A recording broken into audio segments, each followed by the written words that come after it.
Hola, mi nombre es Andrea Sabina Estrada Mejía. Soy docente en formación y actualmente me encuentro cursando el primer semestre de la licenciatura en educación primaria en la Escuela Normal de Coacalco.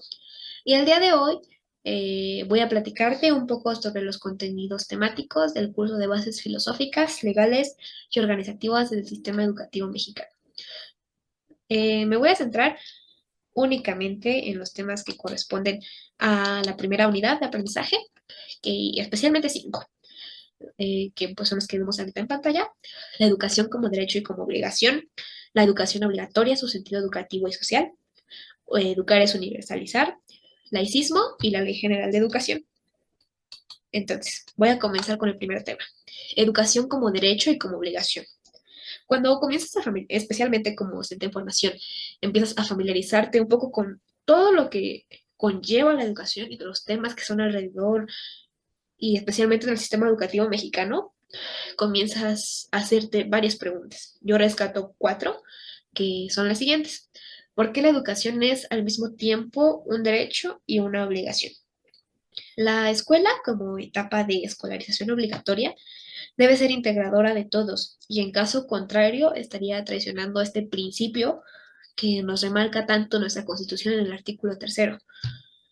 Y como bien sabemos, este derecho a la educación abre las oportunidades a que podamos accesar a otro tipo de derechos, como los derechos civiles, los derechos políticos, los derechos económicos, y es esta misma educación quien nos capacita para ejercerlos en la vida cotidiana. ¿Por qué la educación es un servicio público?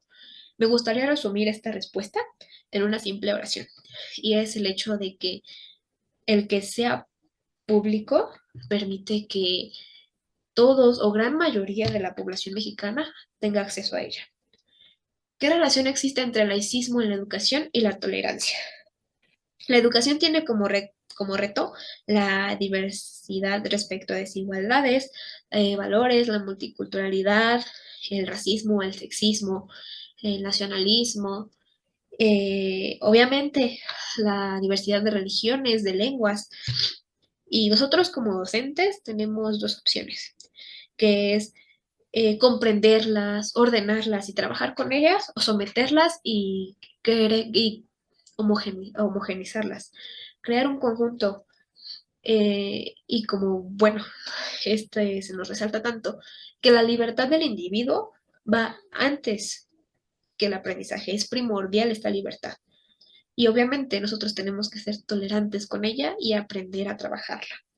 ¿Qué relación existe entre la gratuidad y el carácter democrático de la educación? Una de las características con las que debe contar la educación obligatoria, impartida y garantizada por el Estado mexicano, es que debe ser gratuita. Y nosotros como ciudadanos es un tema que nos compete y que debemos de estar al tanto de ella, al tanto de lo que sucede con ella, y debemos de ser partícipes de ella. El siguiente tema que voy a abordar es la educación obligatoria y su sentido educativo y social. Es un texto de José Jiménez Sacristán y nos habla de que la educación es solo uno de los posibles medios para recorrer el camino hacia la igualdad. Y si cualquier individuo recibe una educación distinta o ninguna, se acentúa la desigualdad. Y es muy cierto, porque el recibir una educación es condición para la participación en la sociedad actual. Como bien sabemos, se nos exige, bueno, tenemos que cumplir con el requisito de la educación media superior, la preparatoria, para poder acceder a un trabajo. O simplemente quienes ocupan los altos mandos en corporativos y distintas instituciones es la gente con mayor preparación, con una licenciatura, con una maestría, un doctorado. Por lo que podemos concluir que la persona con deficiencias en la educación queda excluida socialmente, pues no puede acceder a la libertad de expresión y la participación social o simplemente sentirse parte de la sociedad. ¿Por qué? Porque se le dificulta participar en ella, porque incluso muchas veces este tipo de personas ni siquiera están al tanto de esta situación de injusticia, discriminación y exclusión en la que se encuentran. Entonces, por ello el autor propone una enseñanza con contenidos y fines comunes, aunque existen múltiples retos. Y entre ellos destaca esta diversidad y la naturalidad de las diferencias, porque aunque sabemos que es muy normal ser distinto, Lamentablemente, muchas veces la escuela busca jerarquizarnos, categorizarnos y crear del aula de clases algo homogéneo y somete este tipo de diferencias y diversidad que podríamos aprovechar. Y también nos plantea algunas vías existentes para trabajar con esta diversidad, especialmente el aprendizaje, que uno es graduar la escolaridad, pues facilita este proceso ordenado y regula a quienes se encuentran en una situación desigual. También nos platica de una escuela pública y comprensiva. O educar es universalizar. Nuevamente nos encontramos con un texto, esta vez de autoría de Fernando Sabater, que nos platica y nos habla acerca del concepto de educación y cómo ha ido evolucionando, porque incluso nos pone como ejemplo que en las antiguas civilizaciones eran las madres quienes educaban a los hijos y que les enseñaban a cazar, a subsistir en una sociedad. Entonces, este concepto de sociedad va a depender muchísimo, de educación, perdón, va a depender muchísimo de la sociedad y especialmente de lo que necesite y requiera ella para subsistir como sociedad, ¿no? Y quien pretende educar se convierte en el responsable del mundo futuro y la sociedad futura que está creando, ¿no? De hecho, resalta una frase que me gusta recordar, que es, si le repugna esta responsabilidad, más vale que se dedique a otra cosa y que no estorbe. También nos habla de que la educación transmite porque quiere conservar y quiere conservar porque valora positivamente ciertos conocimientos, habilidades o actitudes. El siguiente tema a retomar es laicismo, que es una corriente ideológica que surge en Francia, hablando específicamente del concepto de laicismo, y que defiende la independencia de las personas o de la sociedad, y especialmente en ese entonces la del Estado, de toda influencia religiosa o eclesiástica. Y podemos concebir como educación laica aquella que se mantiene por completo ajena a cualquier doctrina religiosa y que se basa en los resultados del progreso científico, lucha contra la ignorancia y sus consecuencias, como puede ser la esclavitud, el fanatismo y la creación de prejuicios. Por último, voy a hablar sobre la Ley General de Educación. Como bien sabemos, se trata de un documento oficial que regula la educación que imparte el Estado-Federación. Toma en cuenta 11 títulos y voy a hablarles un poquito acerca de qué habla cada uno. El primer título que tenemos habla del derecho a la educación, que nos habla de forma general acerca de lo que comprende, que es obligatoria hasta el nivel medio superior, como ya se había mencionado, al menos dentro del sistema educativo mexicano, que debe de cumplir con ciertas características, como bien sabemos que es que debe de ser universal, inclusiva, pública, gratuita y laica. Que el Estado está obligado a prestar servicios educativos con equidad y excelencia y que debe proporcionar becas, programas, los libros gratuitos de texto y los materiales que se requieran.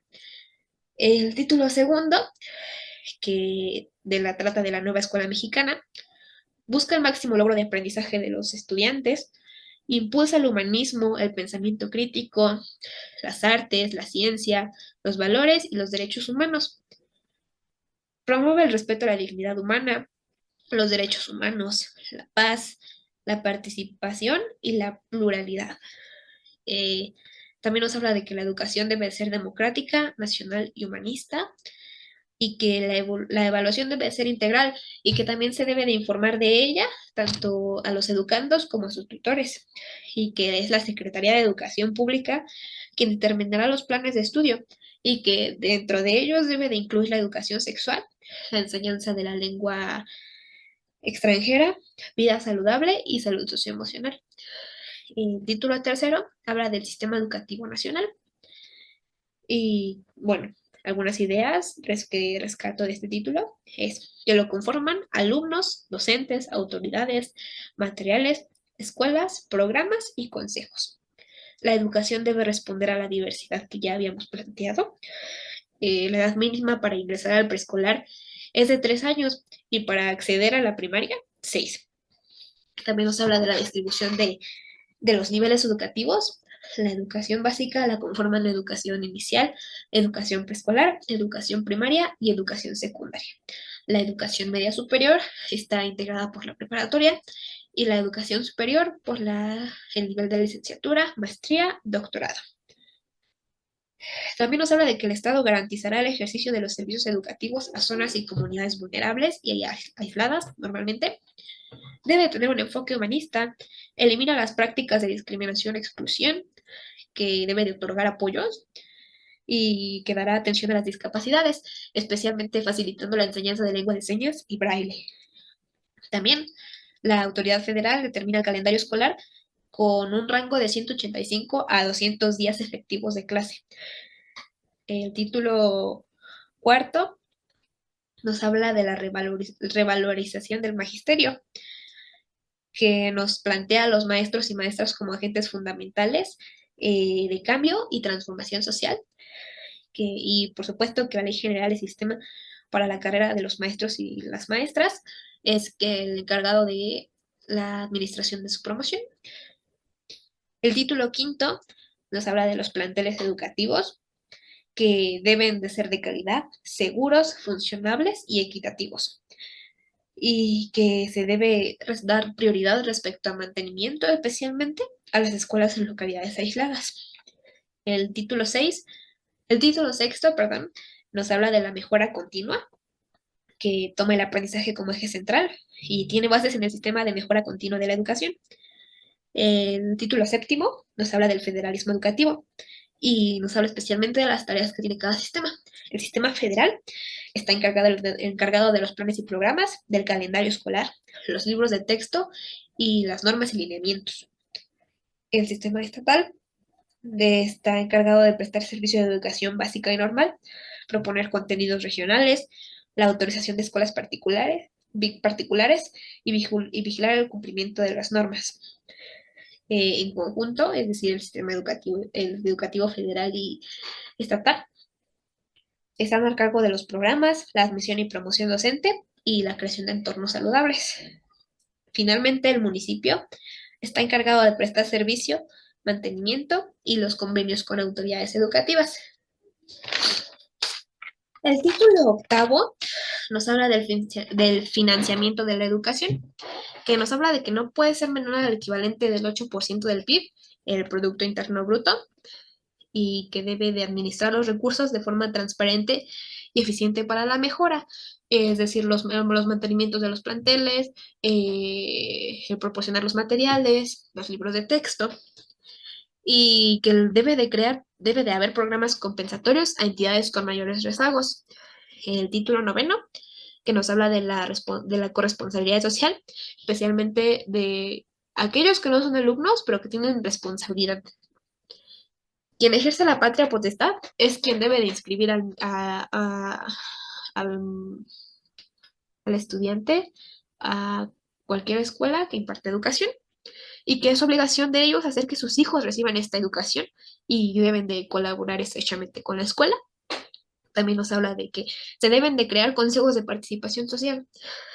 El título décimo, que nos habla de la validez y certificación, especialmente del Sistema Educativo Nacional, que es quien da validez en toda la República, y quien haya cursado dentro de este sistema, su educación es válido en toda la República.